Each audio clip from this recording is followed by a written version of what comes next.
All right, turns one and two. So this long, sort of double apex right-hander, they call turns one and two. And coming into this section, I'm I'm looking out for the two marker on the left side, as you can see, and I'm going a little bit past it and braking maybe I'd say 2 to 3 meters after it, so not too far after it.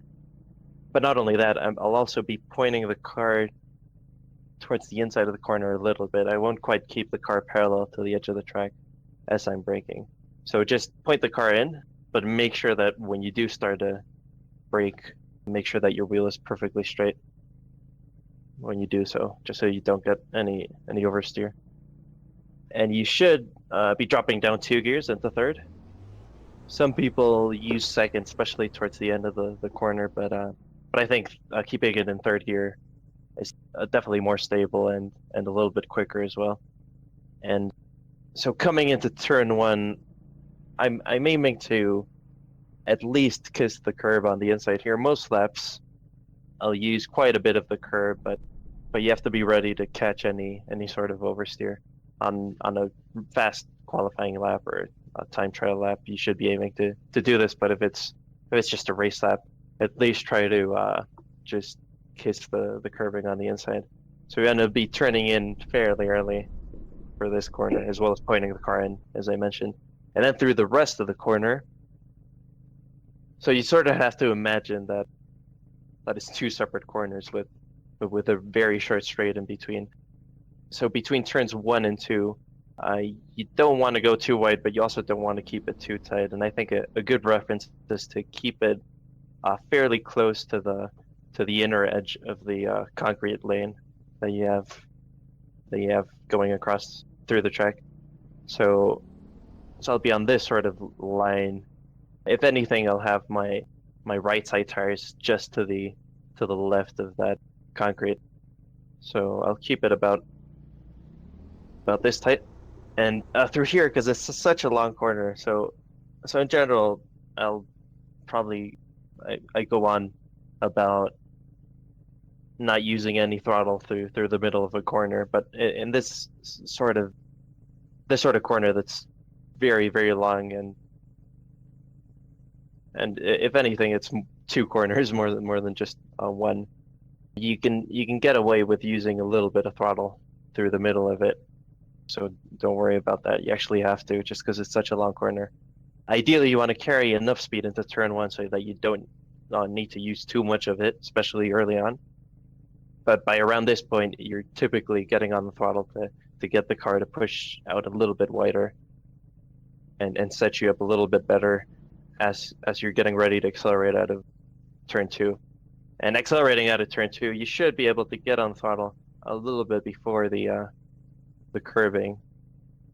By around this point is where I'd get on the throttle. And you really want to try to avoid that inside curb as best you can, because it really does push the car wide quite a little bit, and the bounce also hurts your acceleration. And then on exit, obviously go as wide as you can. You don't have to sacrifice much here. Use as much space as the car needs. And now through turn three is actually the only part of the track I like. Not because I like the turn, but I like what they called the turn, which is left-hander, which is a really good name if you ask me. It is a left-hander. And it's really important here to realize that you don't need to swing the car all that far towards the right side of the track before you enter turn three. So I'm only going about as far as this, so not very far at all, before setting up for turning into turn three. And what I'll do is try to aim the car at around this angle. So what I'm doing is pointing the car, I don't know if you can spot it, but on the white line on the inside of the track, there's a bit of a pointy edge just ahead. Let me know if you can't see it. But that's the reference I'm using. So I'm trying to get my left-hand tires, my inside tires, to pass as close to that as possible. and I'll be really focusing on keeping the wheel straight and also braking by around this point. So maybe 1 or 2 or 3 meters before that reference I was talking about. So I'll be on the brakes. I'll downshift into second. I think second, some people drive this in third, but I think second is it's definitely a lot easier to get the car rotated, and it's a little bit more consistent because you can get away with making small mistakes and not lose too much. So I generally use second. And through the rest of the corner, it's sometimes very useful to just brush the brakes, especially as you're approaching your actual apex on the left side here. Especially if you feel like the car's going wide a little bit. But the main thing through here is to just find your braking reference coming into here so that the car always has enough speed to only just miss that curbing on the inside. So you want to carry enough speed so that the car naturally goes a little bit wide and then starts coming back in, but doesn't quite come as far as to actually touch the curb on the inside, if that makes sense. So you just want to carry enough speed so that you don't have to touch the throttle at all in between. And coming out, you should be able to get on the throttle just a little bit before your actual apex. So by around this point is where I typically start getting back on the throttle. And obviously, again, you want to avoid that inside curb.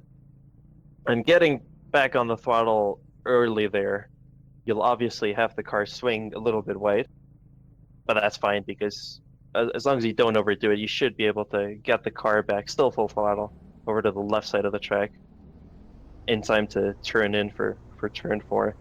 And again, through turn 4, if you nailed that section correctly, if you carried the right speed out of it, you should be able to go full throttle through here.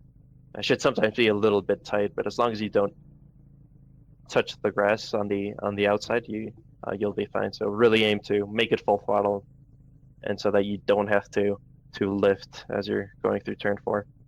And again, you obviously don't want to touch the curb on the inside through here. The exit one you obviously can use. And here it's also important to, as you're exiting this section, it's very important to keep your wheel as straight as you can, just so you're not creating any extra scrub that's fighting against your acceleration.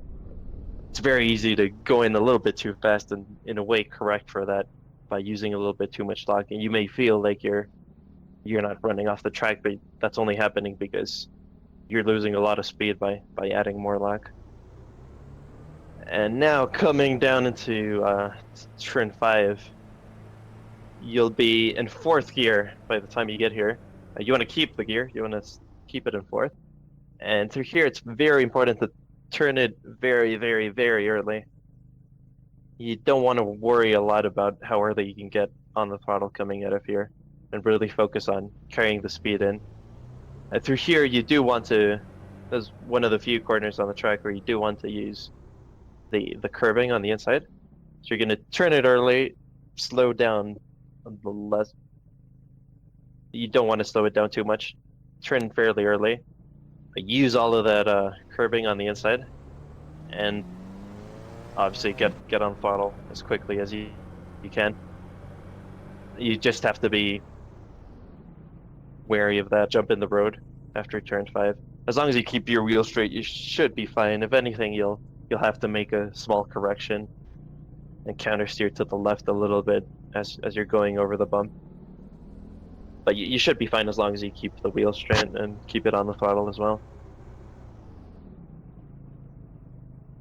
And now for turn 6,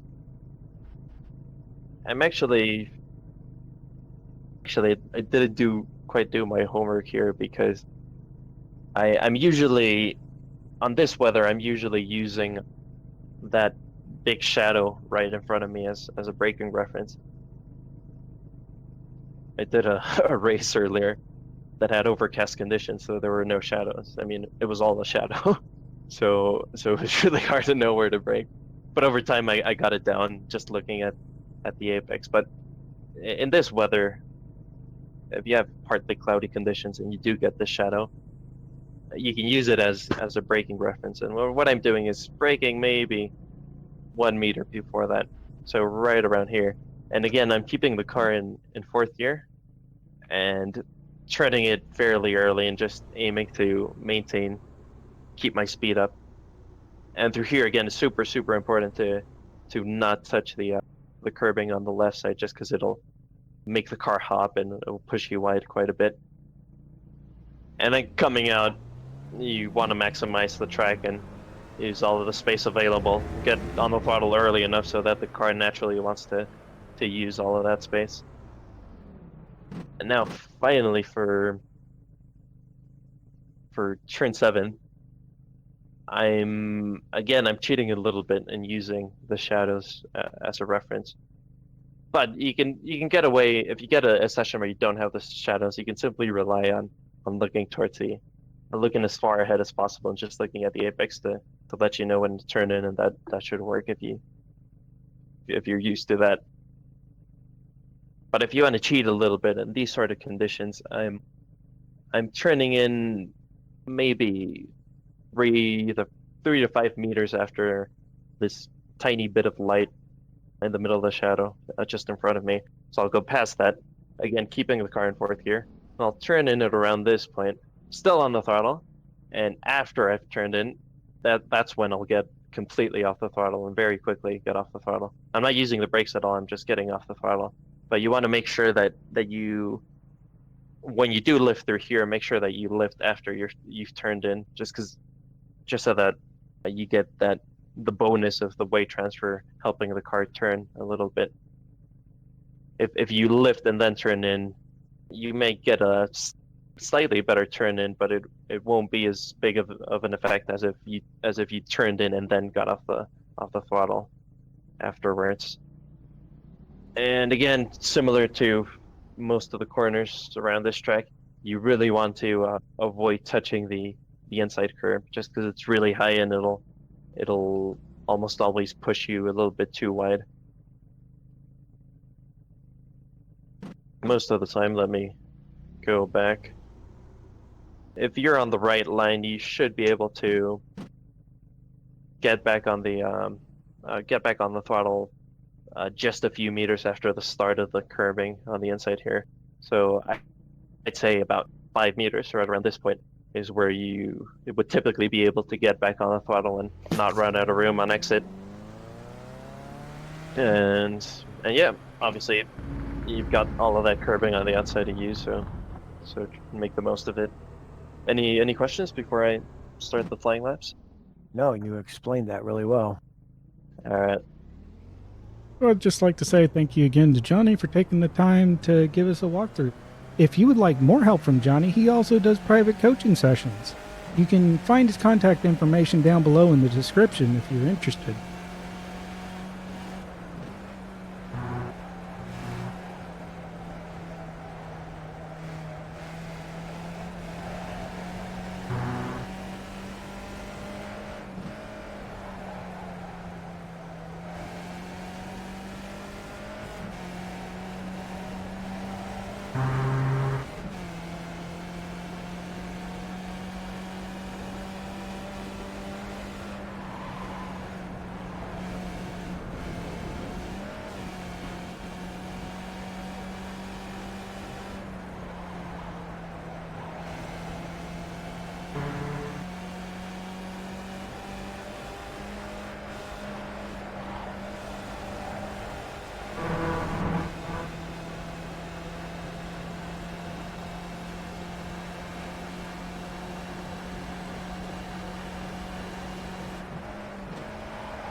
When you go up that hill, why do you go so far left?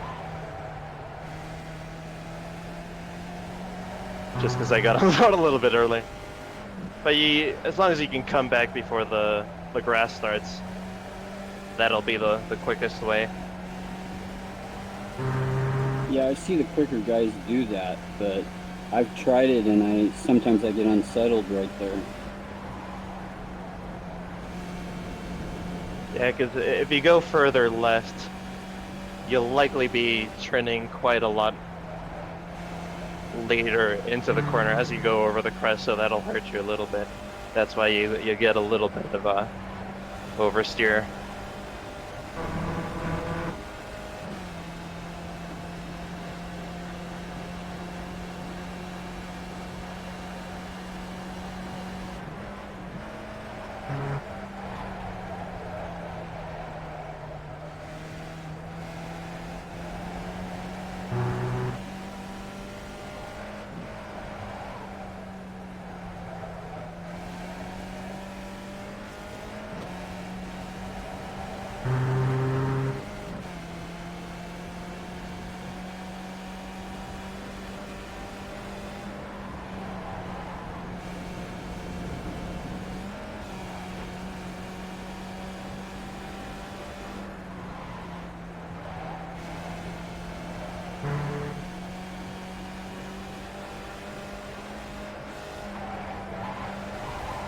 turning too late there.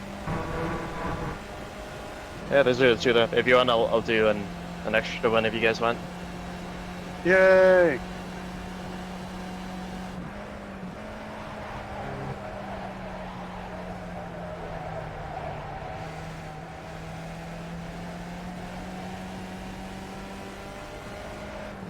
So did you modify your setup at all?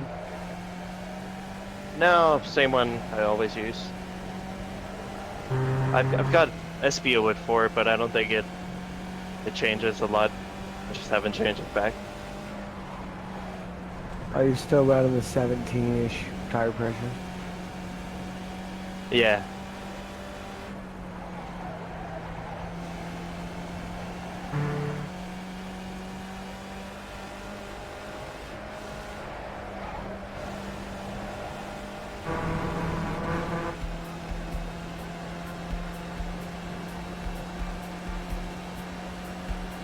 All right.